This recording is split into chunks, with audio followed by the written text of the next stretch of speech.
up real fast, December 16th, Friday night, this Friday at Winter's Jazz Club, Petra's Recession 7, and it's Yuletide Swing. So to me, I'm just a drummer with a video show here. To me, it sounds like almost a Christmas show. Could I be correct? It almost is. There's a few things, a few obscurities thrown in that might not be exactly Christmas, but on that kind of wavelength. And then there's going to be a couple surprises.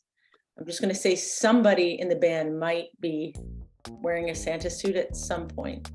Oh, I think I know who, but I'm not going to say. Hey everybody, it's Mike Jeffers, Chicago Jazz Magazine, ChicagoJazz.com, and welcome to another episode of Around Town. Today, I am happy to be joined by someone who's been on the show several times in the past, including at the hot dog stand.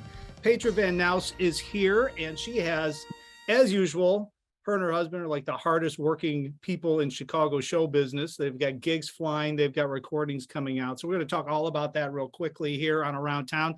Petra, how are you? Welcome to the show. Well, thank you so much. Good to see you, Mike. Good seeing you. And I know you and Andy Brown. Andy Brown's her husband, for those of you that don't know. They're always busy. So we're going to talk about a couple of steadies. Plus, she has a special gig coming up this Friday at Winter's Jazz Club, December 16th, with her Recession 7 we'll talk about. And she's got a new release, I Remember Julie. So all sorts of stuff to talk about. So let's kick this off right off the bat, since this is coming up real fast, December 16th, Friday night, this Friday at Winter's Jazz Club, Petra's Recession 7, and it's Yuletide Swing. So to me, I'm just a drummer with a video show here. To me, it sounds like almost a Christmas show. Could I be correct? It almost is. There's a few things, a few obscurities thrown in that might not be exactly Christmas, but on that kind of wavelength. And then there's going to be a couple surprises. I'm just going to say somebody in the band might be wearing a Santa suit at some point. Oh, I think I know who, but I'm not going to say it. And there's the now infamous yearly duet that I sing with Russ Phillips on the canceled song "Baby It's Cold Outside." So it's infamous. It's infamous, yes. Really? I didn't know that. All right. Well, you have to hear, I mean, because Russ Phillips is such a great singer on top of being a great trombone player. Right. We've been doing, "Baby It's Cold Outside" has now been canceled, unfortunately. I've heard that. But when Russ does it, it's so sweet. You know what I mean? Russ is the only person who can make a creepy song sound like very tender. I never thought of it as being creepy. Of course, I never really listened to the lyrics. I just like the melody, and I'm like going about my business, and all of a sudden I see uprising, and I'm like, well, wait a minute, I listen to that lyric, and I'm like, oh yeah, well, I could see that. I know. The wolf and the mouse is what I've heard. Whatever. So Russ will be playing the wolf, but he's a tender wolf. There you go. All right, so that's this Friday night, December 16th at Winters, and you guys are doing, what is it, 7:30 p.m. and 9:30 p.m. 7:30 and 9:30, two sets, yeah. And Petra's Recession 7, give us a quick little brief synopsis of what that is, because you guys have been around for a long time, and I know it came out of the kind of the Prohibition era, right? Yeah. I mean, we do mostly kind of just early swing kind of stuff, like 1930s. I mean, not really. We're kind of just a swinging conglomerate, but guys that like all the good stuff, all like the early Billie Holiday and Louis Armstrong, Fats Waller, like that kind of material. But we've been playing now since, I guess we called it the Recession 7 because we started in 2008 when there was that recession. That was like our first gig we had. Yeah, I've heard about the financial crisis. Yeah, we had our first gig on that September, right when all that was going down. So that was kind of just like a nifty name then. But as you know, the jazz recession continues on and it will never end. So our name is timeless. Well, it could be coming back to national spotlight too. You should be packed with gigs coming up in 2023, according to I hope so. Yeah. But yeah, it's a great group. We've been playing together for years, but it's basically myself singing, and then there's 3 hornmen. It's Eric Schneider on reeds.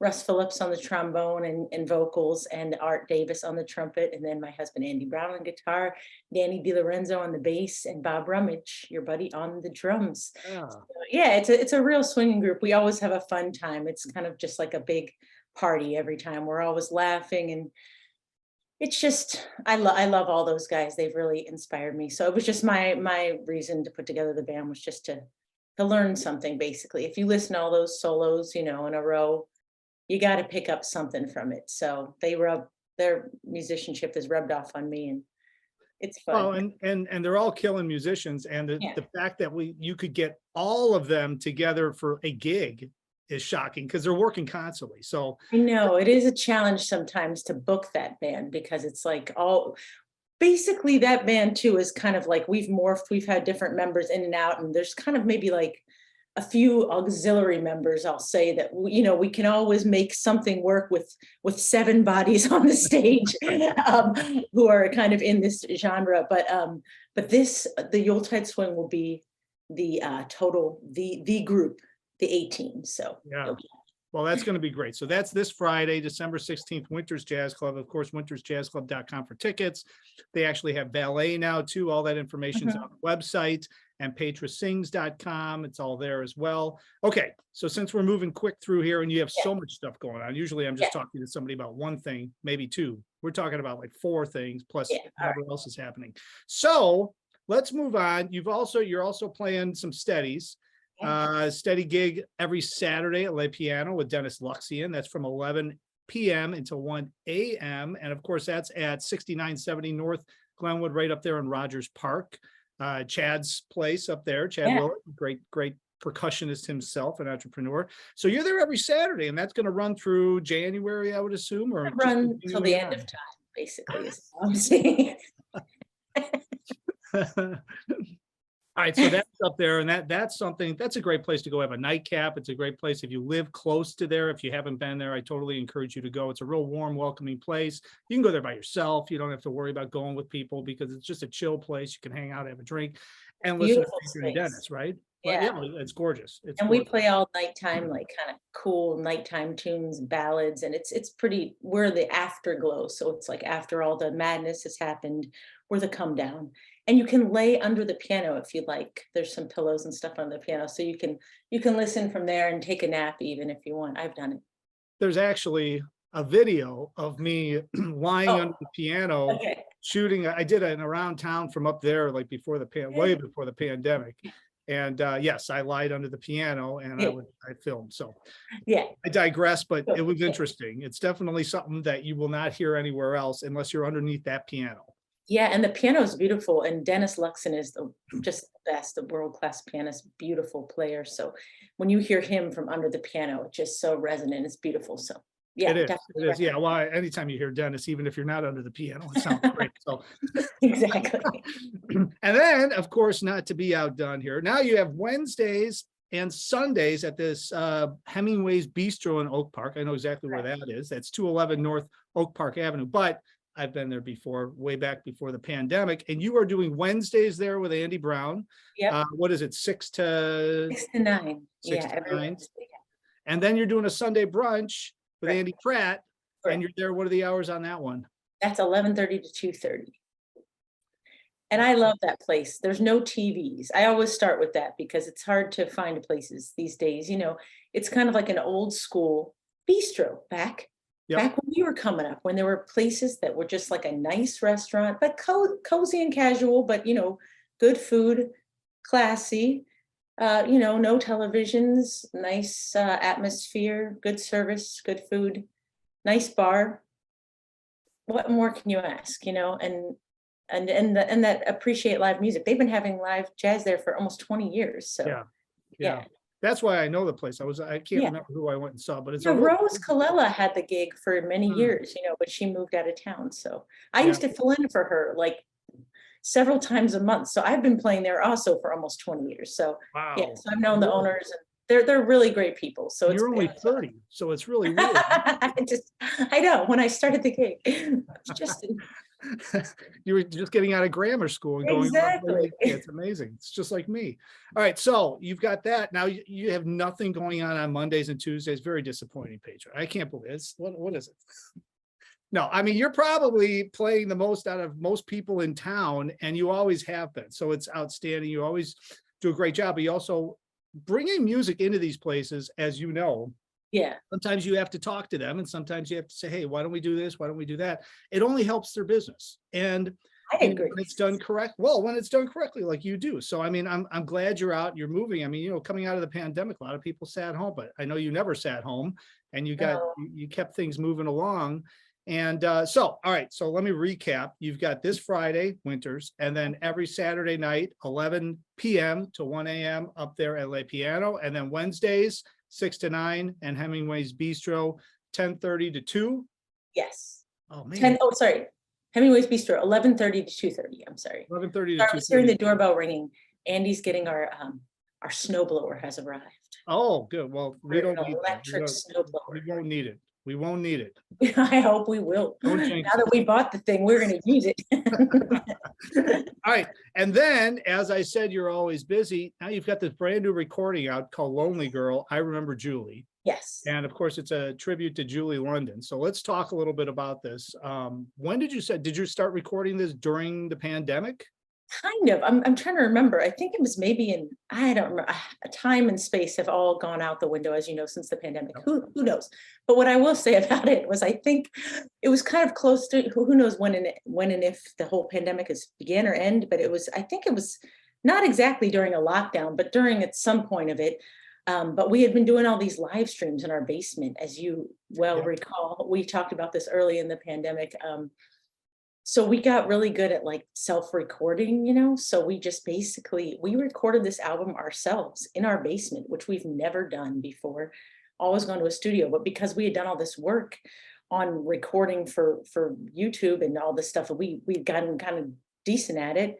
And we got some tips from our buddy Brian Schwab, who Yep. and he told us what to do and a couple ways to kind of like pan things so that like we didn't, we weren't in separate rooms, but like I was like under the staircase in our basement, and like so we had like a little baffle, and then I'm right next to the litter boxes, it was very glamorous.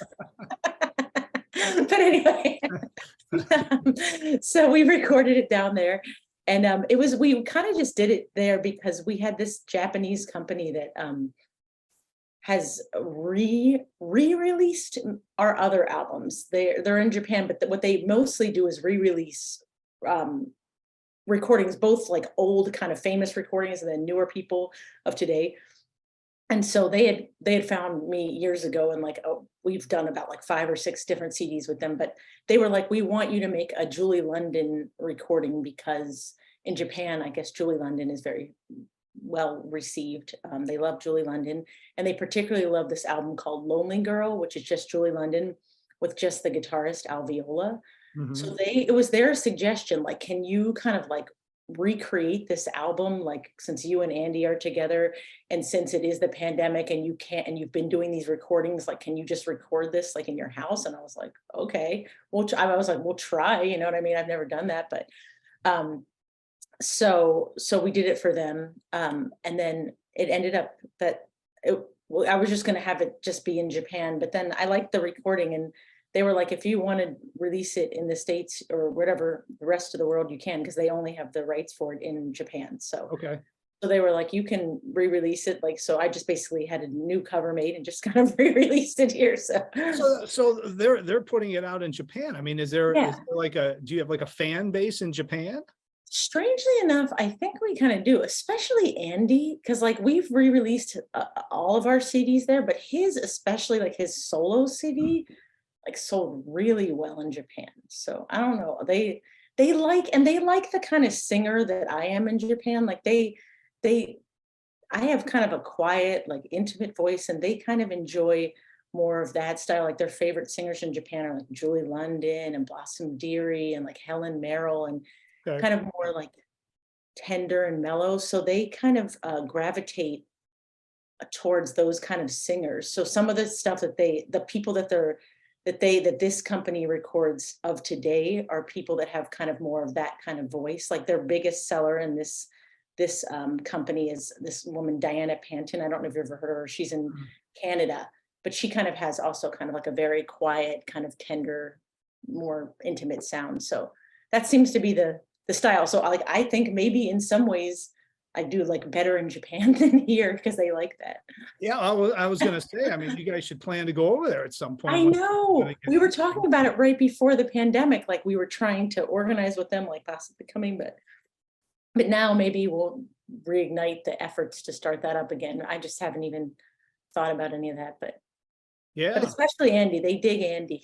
yeah. And Well, he's a killer. I mean, he's an incredible guitar player. And I'm sure anybody think sitting they there like listening it. to that, you They know. like that solo guitar, I guess. Cause like Andy has this YouTube clip that is like really gone like jazz viral. It has like millions of views, but when he looks at the analytics, most of it is in Japan, which is interesting. So I don't. He's huge. He's huge. in Japan. Japan. So anyway, so yeah, so that, but it's kind of weird because I would never have decided. I love Julie London. Like Julie London was one of my first influences, but I, in a million years, would never want to do like a tribute to someone, only because just on my own, because I just feel funny about that. Like, Yeah. I'm sure as hell not Julie London. I mean, you know what I mean? I wish I was Julie London, but so what we decided to do is they wanted it to almost be like this recreation. And I was like, I feel really weird about that. So I just said, like, I don't want to recreate the album like track by track. That would be Right. kind of ridiculous. I mean, you can buy the real album. Why do you want this? Yeah, right, right. So then I was like, what if we just did all songs that Julie London had recorded throughout her whole career? Like we picked different ones that kind of were because they wanted it to be kind of like melancholy, like the lonely girl kind of thing. So just different kind of sad, like love lost type tunes. So it's kind of like a very slow, sad, depressing album. And in fact, everybody run out and get that. everybody, but I tried to, it's funny too, because like I love sad ballads. Like I would do sad ballads all night. Like that would be my dream. But then I even tried to like add a few, like a couple things that weren't ballads, like bossa novas, or I tried to do a couple bluesy numbers just to kind of pick it up a little bit so it wasn't like total, like, depressing. And then they were like, their comment was like, no, more melancholy, which I was like, yes, Wow. I love this, like that's, who wants this? Only me and them. So like I found the right people. All right, so it's obvious you and Andy are relocating to Japan. And we're gonna play only melancholy songs. Melancholy tunes. And you're gonna be huge and you're gonna make millions of dollars. This album, well, I'm like, it's so depressing. It's actually not. It's really, the reason I decided to release it here is I actually did end up like, when I heard the recording, I ended up really liking it more than anything I've ever recorded, only because I think we were in our basement. So it was like super chill. We didn't, I wasn't in any way stressed about making this recording. And in fact, it was almost like we didn't even know we were just like, let's try it. So we weren't even like really, it was just almost like a throw off. But as you know, being a musician, like sometimes when you're trying really hard is when you get your worst result. And when you're kind of like, I don't know, we'll see if this works, you get like a really good result because you're not really, your head's not in it in the same way. Your ego and your effort isn't in it. So that's good. Yeah, you're not overthinking. Yes, thank you. Not overthinking, and that Right. well, I mean, like just think about it, some of those corporate trio gigs or quartet gigs and stuff that all of us have played and all that. Sometimes it's like, I wish we would have just recorded that because it's like so cooking and musical, because all of us are like just kind of trying to play soft, but really kind of play, but not overthinking anything because we're not an audience necessarily. And it's like, damn, that was really good. I know, that's so funny you say that, because Andy recently played a trio with Bob Rummage and Joe Policastro. It was actually Bob Rummage's gig, drummer's gig. Can you believe this? He was the leader. I have a lot of drummers gigs. Thank you very much. But it was a corporate gig, but somehow because it was in this like giant room, they recorded it. Like, sorry, they had sound men, was what I'm saying, because it was in this giant room. And then the sound guy was like, do you mind if I record this? And they were like, whatever. But it was just a total background gig like you're talking about. Yep. They recently got the recording and they're like, this is better than any CD we could have made. Like live from the dentistry conference, you know what I mean? I think it was the radiology conference. That's right. Live from the radiology conference. Well, I mean, it's funny because now that I'm back kind of doing some bookings and really that's the only time I'm playing is if I'm doing some of those bookings. We had a bunch of holiday gigs. We actually had something for the radiology conference at a after party at a restaurant thing. Oh, cool. And you know, it's all the dudes, right? I mean, everybody we all know and all that stuff. And man, we have a great time and we're just playing, but it's like really good. Yeah. We would never play like this in front of anybody because we'd be trying, you know, it's like, yeah. So I love it, man. I think it's great. So he's going to put that out in Japan. Is that what you said? Live from the radiology conference. Maybe it was the same. Was this just a couple weeks ago? Because they were at the McCormick Center. Yeah. So they were playing it and you were organizing the after party. Yeah. It was swinging, man. The radiology conference. Who knew? It's a massive conference. I mean, there was events all over the city. You know? Yeah. But anyways, all right. We don't want to digress into the radiology conference. All right. So to wrap this up, we want to send everybody over to petrasings.com to get the new recording and to get all of your gigs. And, you know, I encourage everybody to go check out Petra, say hi, you know, visit, hang out, because she's great to hang out with, by the way. And to see her live is different than hearing her on a recording. So I encourage everyone to go do that. Of course, petrasings.com. She's got everything linked up in there already for all the gigs she has coming up. And Petra, thanks so much for being on Around Town and congratulations on all of this great stuff. Thanks for having me. It's really fun to talk to you as always. Yeah. And then, of course, everybody, thank you for watching. And as I always say, ChicagoJazz.com, we got everything happening on there. We've got the Gold Jazz membership. We've got a few free spots left, so be sure to sign up. Free giveaways, free stuff, free music, all that good stuff. Everything at ChicagoJazz.com. And until next time, hopefully I will see you all somewhere out on the scene.